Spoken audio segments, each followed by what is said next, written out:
तुळजापूरमध्ये घटस्थापनेच्या पूर्वसंध्येला परिसरातील भवानी ज्योत युवक मंडळांनी गर्दी केली होती।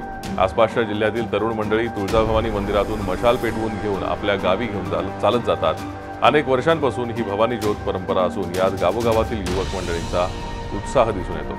त्यामुळे तुळजापूर मंदिर परिसरात भक्त आणि पेटती मशाल घेऊन जाणाऱ्या युवकांची मोठ्या प्रमाणावर गर्दी होती। महाद्वारासमोर पोलीस आणि मंदिर प्रशासनाने गर्दीवर नियंत्रण ठेवण्यासाठी पाकव्याप्त काश्मीरमध्ये घुसून केलेल्या कारवाईनंतर होणाऱ्या संभाव्य हल्ल्यांचा धोका लक्षात घेता केंद्र सरकारने देशभर सर्वत्र अतिदक्षतेचा इशारा दिलाय। केंद्रीय गृह मंत्रालयाने सर्व राज्यांना याबाबत सूचना दिल्या आहेत। गृहराज्यमंत्री राजनाथ सिंह यांनी शुक्रवारी भारत-पाक सीमेवरील सुरक्षा व्यवस्थेचा आढावा घेतला।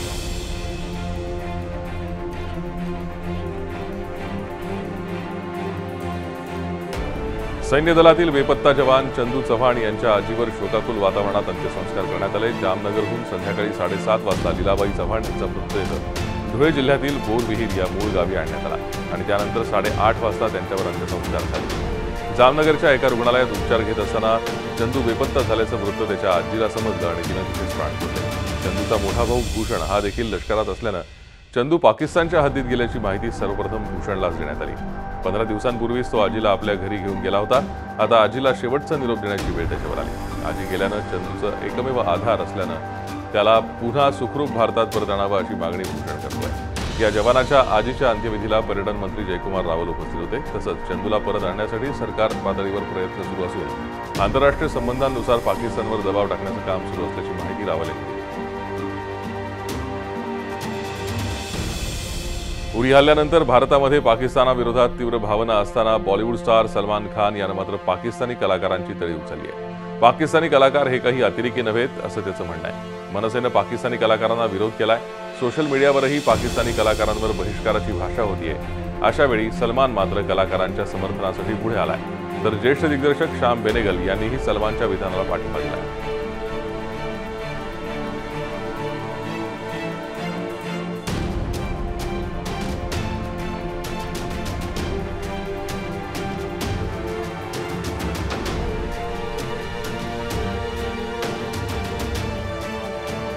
दरम्यान सलमानच्या अशा वक्तव्यानंतर महाराष्ट्र नवनिर्माण चित्रपट कर्मचारी सेनेचे अध्यक्ष अमेय खोपकर यांनी मात्र पाकिस्तानी कलाकारांना भारतात काम करू देण्याला पुन्हा एकदा कडाडून विरोध केलाय।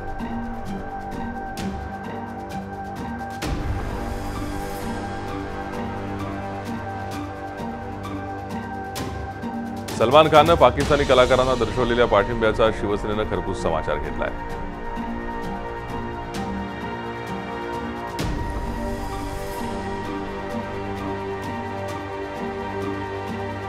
जेव्हा आमच्या एका जवानाचं मान कापून घेऊन गेले त्या कुटुंबाला काय व्यथा होत असते ना ती जरा एकदा जाऊन कळू दे। त्यांच्या परिवारातल्या कोणाचं नेलं असतं ना मग कळलं असतं ना। वातानुकूलित गाड्यात फिरणार, वातानुकूलित राहणार, तुम्हाला काय कळतं जवान काय करतो तुम्ही? अरे आम्हाला काही त्यांची घृणा कलाकारांची नाहीये, द्वेषही नाहीये। मुळात ही जी लढाई चालू आहे ती पाकिस्तान सुधारणार नाही। त्यांना हे अशाच पद्धतीनं वागवलं तर निदान जे आता पंतप्रधान म्हणाले ते कळेल त्यांना।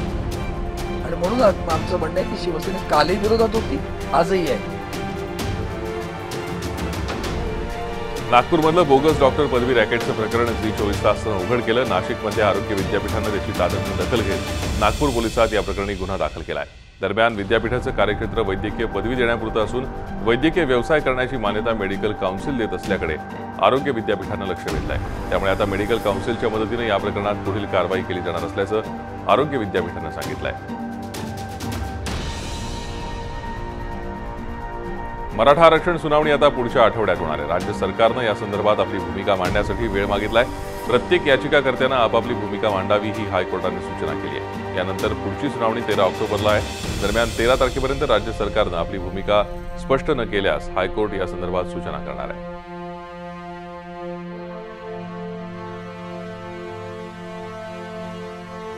मुंबईतल्या मराठा क्रांती मोर्चाच्या आयोजनासंदर्भातली तिसरी बैठक मुंबईत पार पडली। दादरमधल्या शिवाजी मंदिर इथे मोर्चाची पूर्वनियोजित बैठक झाली। या बैठकीला सर्व जिल्ह्यांचे मराठा क्रांती मोर्चाचे प्रतिनिधी उपस्थित होते। सर्व जिल्ह्यातले मराठा क्रांती मोर्चे झाल्यानंतर सर्वात शेवटी मुंबईमध्ये मराठा क्रांती मोर्चाचं आयोजन करण्याचा निर्णय यामध्ये घेतला गेला। मुंबईतला हा मोर्चा दिवाळीनंतर आणि हिवाळी अधिवेशनाच्या आधी काढला जाणार आहे। या मोर्चाची तारीख निश्चित झाल्यानंतर ती सगळ्यांना कळवण्यात येणार आहे. दरम्यान 21 ऑक्टोबरला मुंबईत मराठा क्रांती मोर्चा निघणार असल्याच्या बातम्या खोट्या असल्याचंही यावेळी स्पष्ट करण्यात आलं. शिवसेनेच्या शिष्टमंडळानं सुभाष देसाई यांच्या नेतृत्वाखाली वर्षावर जाऊन मुख्यमंत्र्यांची भेट घेतली. मराठा आरक्षणाच्या संदर्भात विधिमंडळाचं विशेष अधिवेशन बोलवण्याची मागणी यावेळी शिवसेना शिष्टमंडळानं मुख्यमंत्र्यांकडे केली. या विषयावर सकारात्मक प्रतिसाद देताना विधिमंडळ गटनेत्यांशी चर्चा करण्याचं आश्वासन मुख्यमंत्र्यांनी शिष्टमंडळाला दिलं.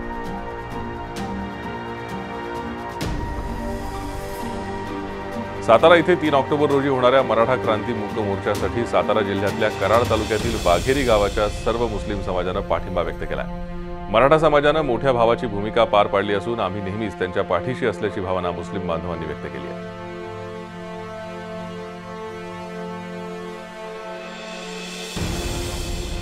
कोपर्डी घटनेनंतर राज्यभरात मराठा समाजाचे विराट मोर्चे निघत असताना बंजारा समाज देखील आरक्षण आणि अन्य मागण्या घेऊन रस्त्यावर उतरतोय.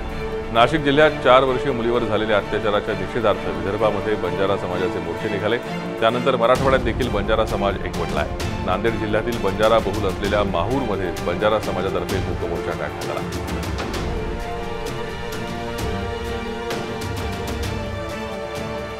अनुसूचित जातीत समाविष्ट करण्याच्या मागणीसाठी लातूर जिल्हा धोबी परेड समाजाच्या वतीनं अनोखं आंदोलन करण्यात आलं.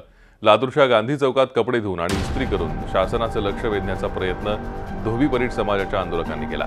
तसंच डॉक्टर दशरथ भांडे समितीच्या संपूर्ण शिफारसी केंद्र आणि राज्य सरकारनं लागू कराव्यात अशा आंदोलकांच्या प्रमुख मागण्या होत्या.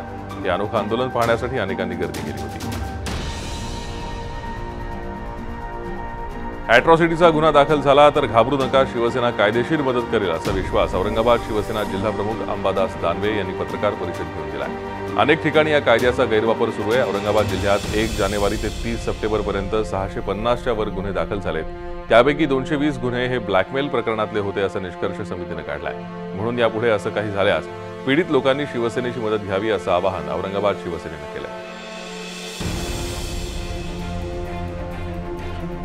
यंदा राज्यात पावसानं सरासरीपेक्षा 16% अधिक पाऊस पडलाय. कोकण, मराठवाडा आणि पश्चिम महाराष्ट्राच्या बहुतांश भागात पावसानं सरासरीपेक्षा 20 ते 40% अधिक कामगिरी केली आहे. तर विदर्भात मात्र गडचिरोली आणि चंद्रपूर वगळता इतर जिल्ह्यात सरासरी आणि त्यापेक्षा कमी पाऊस झालाय. यावेळी देशभरात सरासरीपेक्षा 106% अधिक पाऊस होईल असा अंदाज केंद्रीय हवामान खात्यानं वर्तवला होता.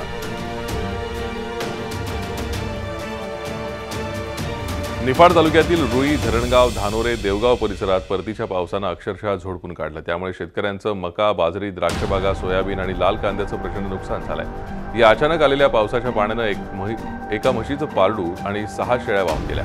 तर एका पोल्ट्री फार्ममधील 200-250 कोंबड्या मयत झाल्या. रुई येथे 4 घरांचं नुकसान झालं. तातडीनं पंचनामे करण्याची मागणी परिसरातल्या शेतकऱ्यांनी केली.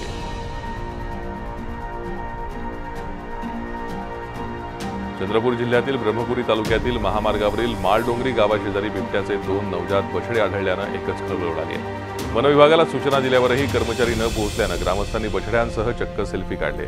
ही बातमी सर्वत्र पसरताच वनविभागाची धावाधाव सुरू झाली. आता या भागात वनकर्मचारी तळ ठोकून आहेत.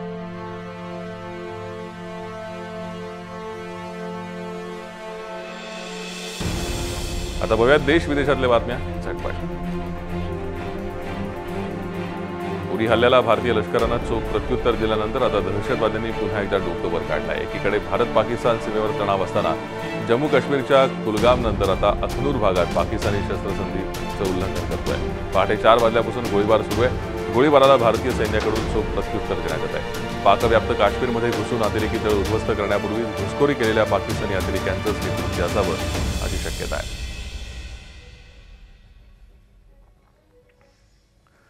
भारतानं केलेल्या सर्जिकल अटॅकनंतर पाकिस्ताननं आता पुरावे नष्ट करण्यासाठी धावपळ करायला सुरुवात केली आहे. लाईन ऑफ कंट्रोलच्या पलीकडे मारल्या गेलेल्या दहशतवाद्यांवर लपून छपून दफनविधी करण्याचा प्रयत्न पाकिस्तानकडून सुरू झाला आहे. याशिवाय गुप्तचर यंत्रणांना मिळालेल्या माहितीनुसार हाफिज सईद आणि मसूद अझहरला तुर्तास भारताविषयी गरळ ओकण्याचं सत्र बंद करण्याची ताकीद देण्यात आली आहे. भारतीय गुप्तचर यंत्रणेच्या सूत्रांनी ही माहिती दिली आहे.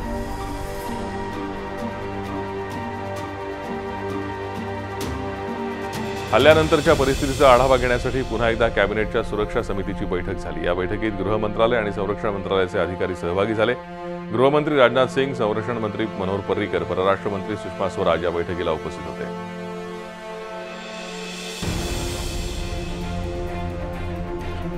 पाकिस्तानवर भारतानं केलेल्या हल्ल्यानंतर कुख्यात दहशतवादी हाफिज सईद चांगलाच खवळला. या हल्ल्यानंतर पाकिस्तानी सरकार, पाकिस्तानी सैन्य आणि दहशतवादी हाफिज सईद यांना एकाच वेळी भारताचा राग आला. जमात-उद-दवा या दहशतवादी संघटनेचा म्होरक्या असलेल्या सईदनं रागाच्या भरात झी मीडियाला आणि भारत सरकारला धमकी दिली आहे. झी मीडियानं पॅरामिलिटरी कमांडोंवर केलेला विशेष कार्यक्रम पाहून सईदचा पारा चढला. याचा धडा आता भारताला शिकवावाच लागेल. सर्जिकल हल्ला असा असतो हे आम्ही झी मीडियाला दाखवून देऊ अशी धमकीच त्यानं दिली आहे. पाकव्याप्त काश्मीरात आयोजित सभेत बोलताना त्यानं ही मुक्ताफळं उधळली आहेत.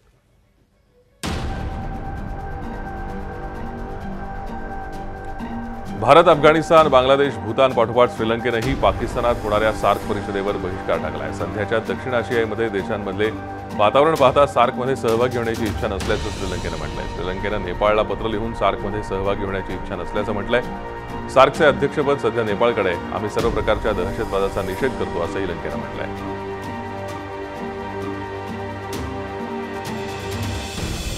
पाकिस्तानची अण्वस्त्र जिहादी गटांच्या हाती लागली तर आत्मघाती अणुबॉम्बचा उदय होण्याची भीती आहे असा इशारा हिलरी क्लिंटन यांनी दिला. न्यूयॉर्क टाइम्सने याबाबतचं वृत्त प्रकाशित केलंय. भारतासोबत सतत अस्थिर संबंध असल्यानं पाकिस्ताननं सामरिक अण्वस्त्रांची निर्मिती वेगानं सुरू केली आहे असंही त्या म्हणाल्या.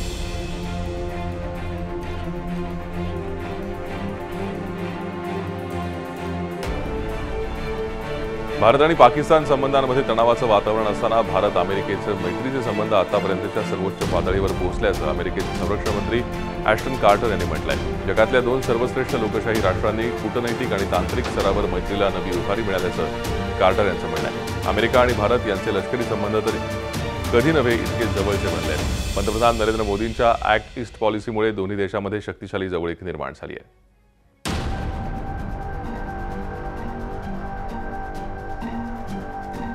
बिहारमधल्या नितीश कुमार सरकारला कोर्टानं जोरदार झटके दिले. बिहारमधली दारूबंदी हायकोर्टानं रद्द केली तर गंभीर स्वरूपाच्या 50 गुन्ह्यांमध्ये आरोपी असलेल्या शहाबुद्दीनला मिळालेला जामीन सर्वोच्च न्यायालयानं रद्द केलाय. दारूबंदीच्या निर्णयानं बिहारच्या सत्तेत असणाऱ्या नितीश कुमार आणि लालू प्रसाद यादव या दोघांनाही झटका बसलाय.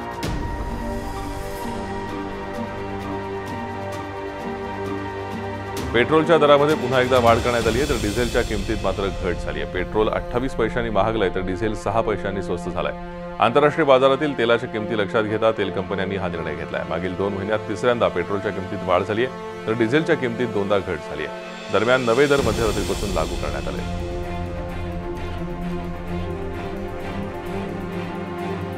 इस्रायलचे माजी अध्यक्ष आणि पंतप्रधान शिमॉन पेरेज यांच्यावर जेरुसलेम येथे अंत्यसंस्कार करण्यात आले. इस्रायलचे पंतप्रधान बेंजामिन नेतन्याहू, अमेरिकेचे अध्यक्ष बराक ओबामा, माजी अध्यक्ष बिल क्लिंटन यांच्यासह जगभरातले अनेक नेते यावेळी उपस्थित होते. विशेष म्हणजे पॅलेस्टाईनचे अध्यक्ष महमूद अब्बास यांनीही अंत्यसंस्कारांना हजेरी लावली.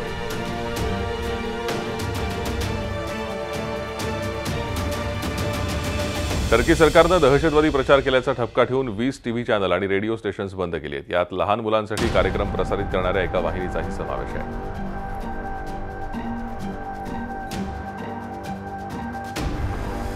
अमेरिकेत न्यू जर्सीमध्ये रेल्वे रुळावरून घसरली आणि होबोकेन स्थानकात घुसली. या भीषण अपघातात 3 जण ठार तर किमान 100 जण जखमी झालेत. जखमींमध्ये काही जणांची प्रकृती चिंताजनक आहे.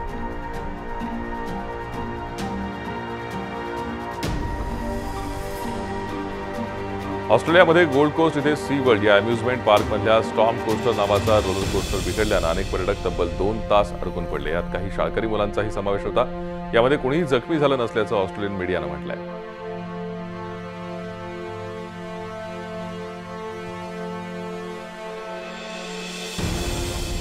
मेक्सिकोमधल्या कोलिमाया ज्वालामुखीचा स्फोट झाल्यानं त्यातून विषारी वायू, राख मोठ्या प्रमाणावर बाहेर पडतीये. गेल्या आठवड्याभरात या ज्वालामुखीतल्या हालचाली वाढल्याचं volcanodiscovery.com या वेबसाईटनं म्हटलंय.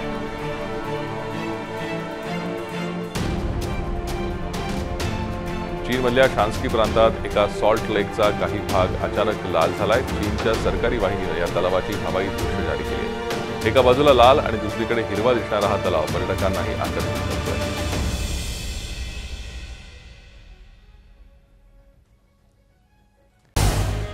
झी 24 तास रहा एक पाऊल पुढे.